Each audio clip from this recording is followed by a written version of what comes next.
All right. Start off here with pituitary gland. Very low power magnification, but we can get the idea here. Here is our Rathke's pouch. More than just a remnant of it, that pouch remained intact here. We've got differing tissue. We look up here, this must be my brain tissue, and so this must be my pars nervosa over here. Here's my pars distalis.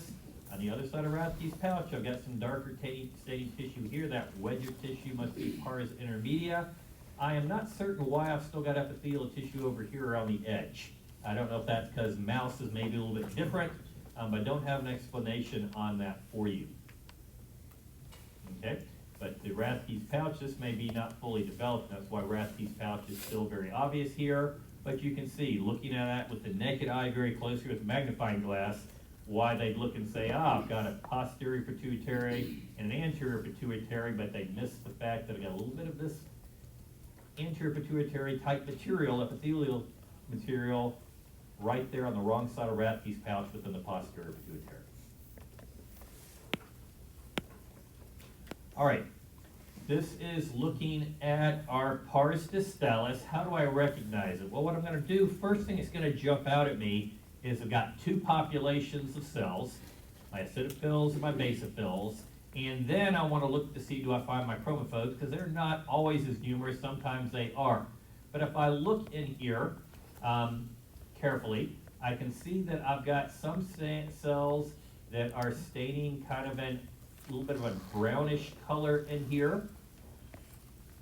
Okay, those will be my acidophils. They're using a different term in here, calling it a chromophil, which would be acidophils and basophils. Okay, chromophils just saying they're picking up stain.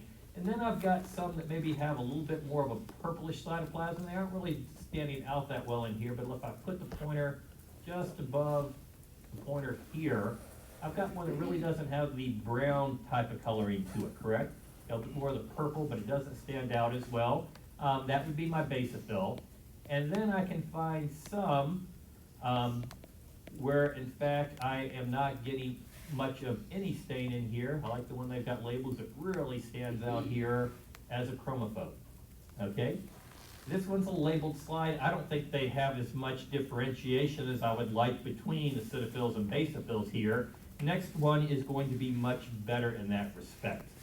Okay, an H&E stain where they really took the time to get it right. Okay, once again, I look at this, two cells that jump out at me, acidophils, basophils, then I want to look for my chromophobes. If I take a look, the purple staining cytoplasm, these cells I'm tracing through right here, those would be my basophils. The ones that are bright pink would be my acidophils. And then I've got a cell like the nucleus right here. You look, there's a white area of cytoplasm around it. That would be a chromophobe. Here's another chromophobe, rather small cells quite often. So there's not much cytoplasm, but there I've got the pointer and the nucleus of a chromophobe as well. Here's one right here that might be a little bit larger, chromophobe. Pars distalis, two cells jump out at you, acidophils, basophils, and you hunt for chromophobes to confirm, yes, this is pars distalis.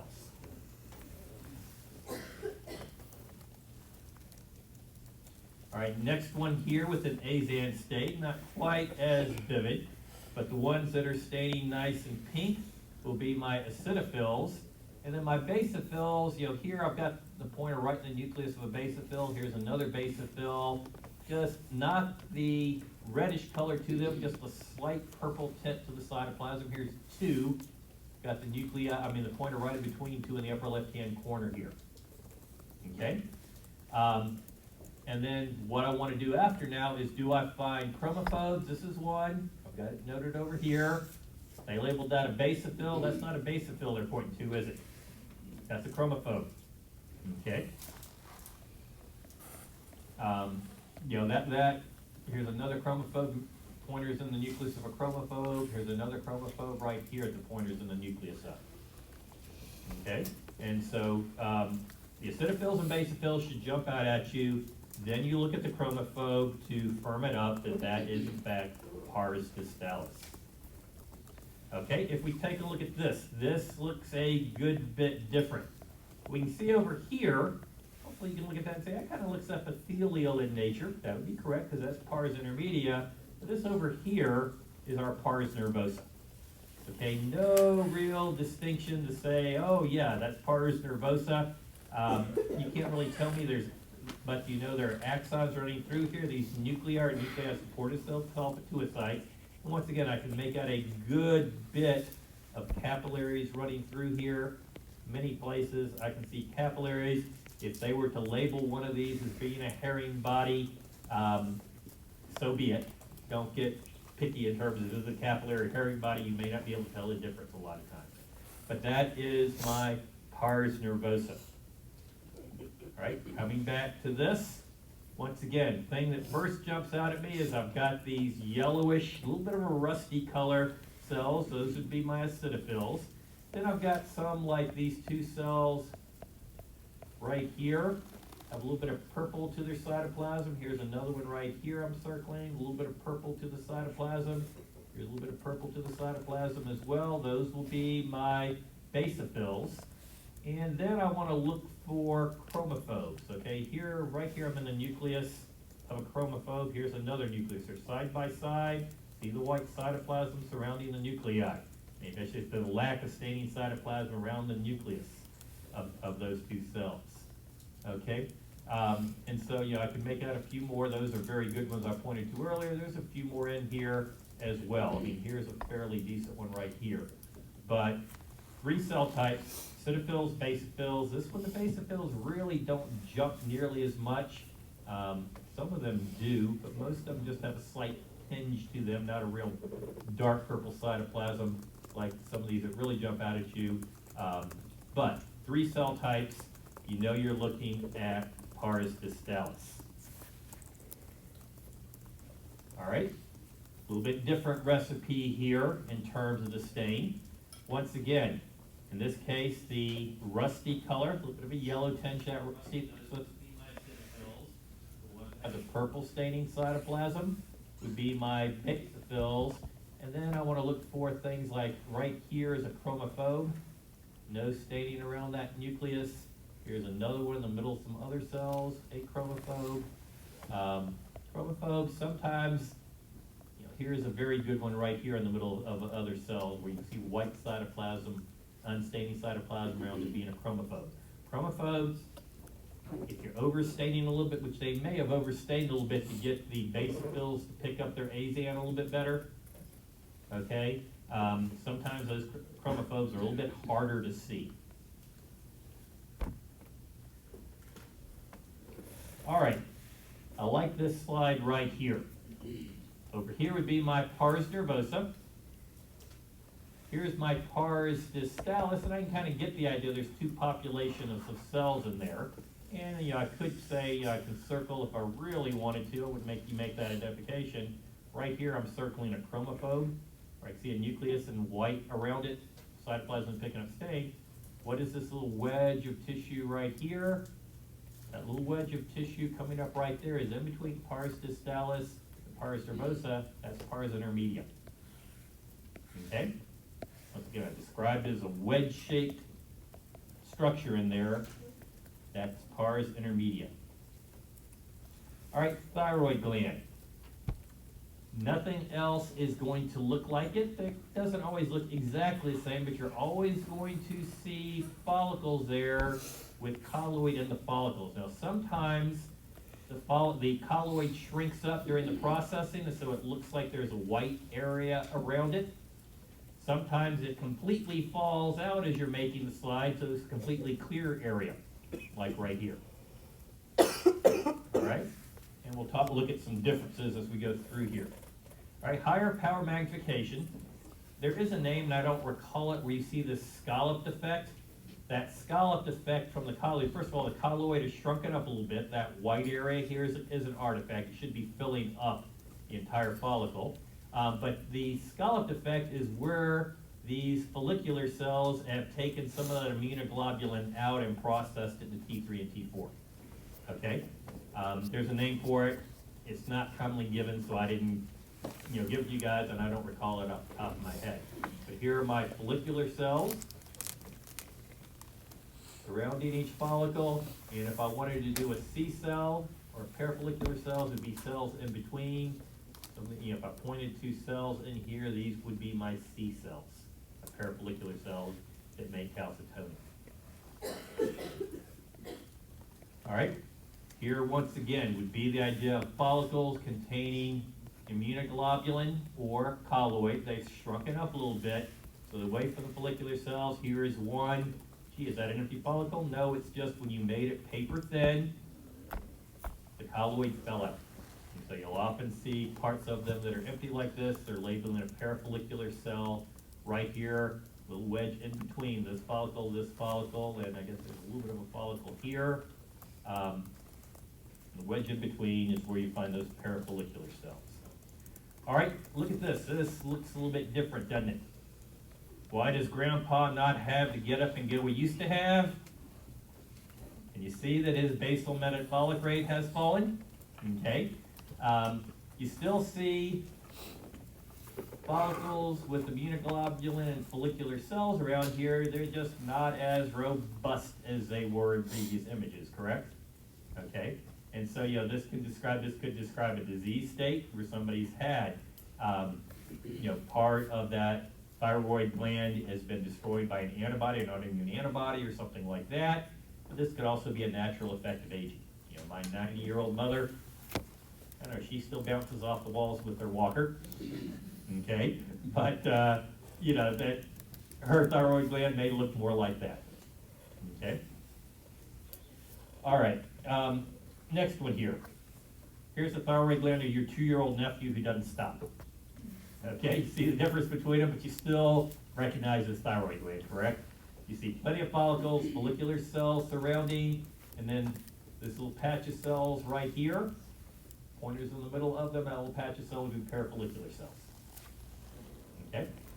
So it can look slightly different, depending on the age, depending on the state of that thyroid gland, but in all cases, you'll recognize it as thyroid gland. Here is, once again, higher power magnification. I've got my immunoglobulin here. It shrunk up, an artifact that it's not touching the follicular cells surrounding the follicle. That scalloping effect, once again, is commonly seen because the follicular cells were removing thyroglobulin, converting it into T3 and T4. And then they show right here, just follicular cells right here for this follicle, follicular cells right here for this follicle, and right in between them. Normally we talk about a little wedge of tissue in between them, but in this case, just a little string of few cells in between could be our parafollicular cells. All right, last slide for thyroid gland. Here we see, well, this is really 3 different slides, 3 different images. You can see thyroid follicles in here, and they got a nice differential staining here of the parafollicular cells, staining lighter, don't they? They had just the right recipe of H&E. It works very well for thyroid gland, and so they got that slide. Same type of thing here, but here are those parafollicular cells. Don't forget that's the mast cell. The parafollicular cells right in here, staining a little bit lighter. If you look up here, we see thyroid follicles. That's parathyroid gland. Those are those oxytro cells. You'll often see little fragments sometimes. Either when you're showing parathyroid, you'll often see a little bit of thyroid in there. Occasionally when you're showing thyroid, they'll see a little bit of parathyroid because you know the close anatomical relationship there. All right, parathyroid gland.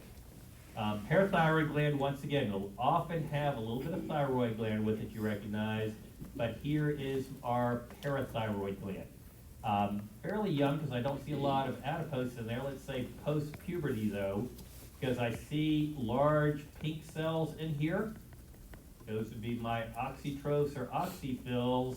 And then where I've got the lighter staining regions in here, nuclei are a little bit closer together. Oops, I've got a little bit off here. The lighter staining regions would be my larger cells. Those would be oxytros. For some reason here, the chief cells are closer together, nuclei are clumped closer together. Those will be my chief or principal cells. I'll give it to you in something a little bit better, something like this, okay?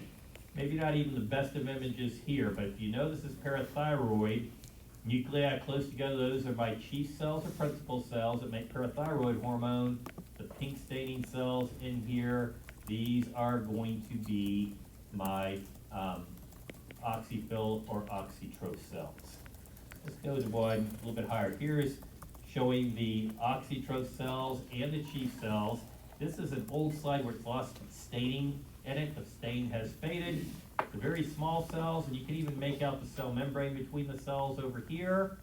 Those must be my chief cells, the very large cells, and I've lost the staining so they're not so pink. Those are going to be my oxyphil or oxytroph cells. Let's go to something here. Nice new slide, staying very well. Okay, a little bit older individual because I've got adipose in here. Okay, I've got some adipose in here. But the cells that where the nuclei are very close together, tiny little cells in here, those are my chief cells or principal cells. And then I've got just pockets. Pockets here, I've got large pink cells here. Here they're very vividly larger, very vividly pink. Those will be, got up in here as well, those will be my oxytroph or oxyphil cells. This is a slide I certainly could give you something along these lines in terms of on the exam. Okay, tiny cells where the nuclei are really pushed together, those are my chief cells or principal cells that make parathyroid hormone. You know, I can label this, or I can circle this right here. Plenty of other places I can circle, but these most obvious places where I've got my oxytrophs or oxyphil cells. All right, low power magnification, but another very good slide. Got some adipose in here. You can't make it out as adipose, but you know it fills in the parathyroid gland. Where I've got these T-tiny cells where I just see a lot of nuclei together, those are going to be my chief or principal cells. Then I've got a nice patch here of oxytroph or oxyphils. And I can say a tiny little patch here. Okay. There might be another little patch if I could look around it here, but this one's the obvious one. I mean, there's a little patch here, but this is the obvious one I could label. You know, you put a star right here, and the star is in the middle of a clump of blank. Okay, what is the function of those cells? Unknown. Okay.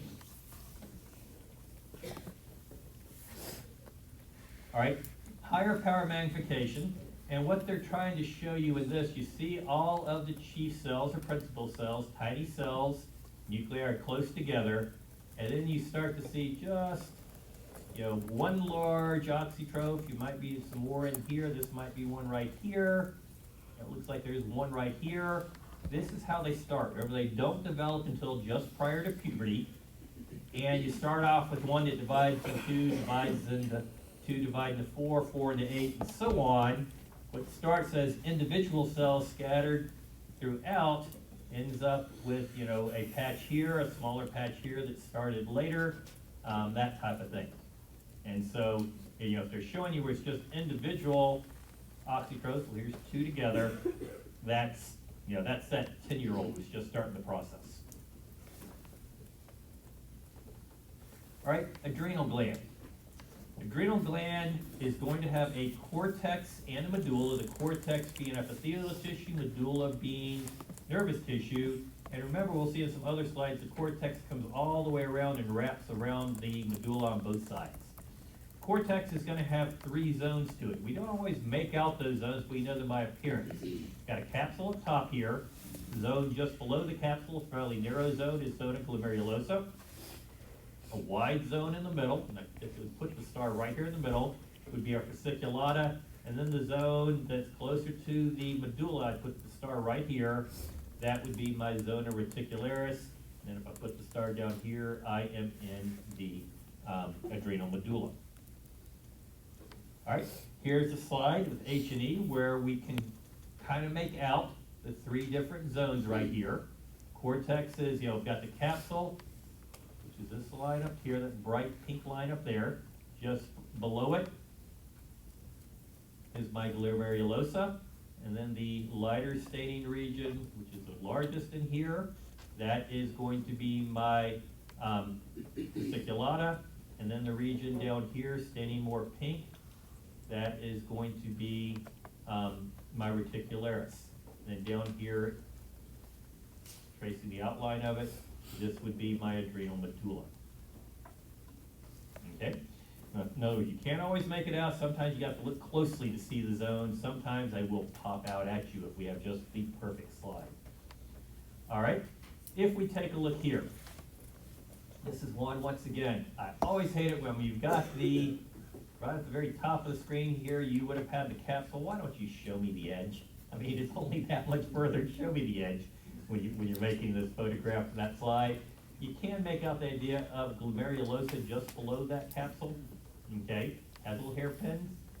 The fasciculata is the one that doesn't stain that well. Now, whether I put the border between reticularis and fasciculata right here, whether I put it up a little bit higher, I mean, that's just a matter of conjecture. Don't get caught up in that.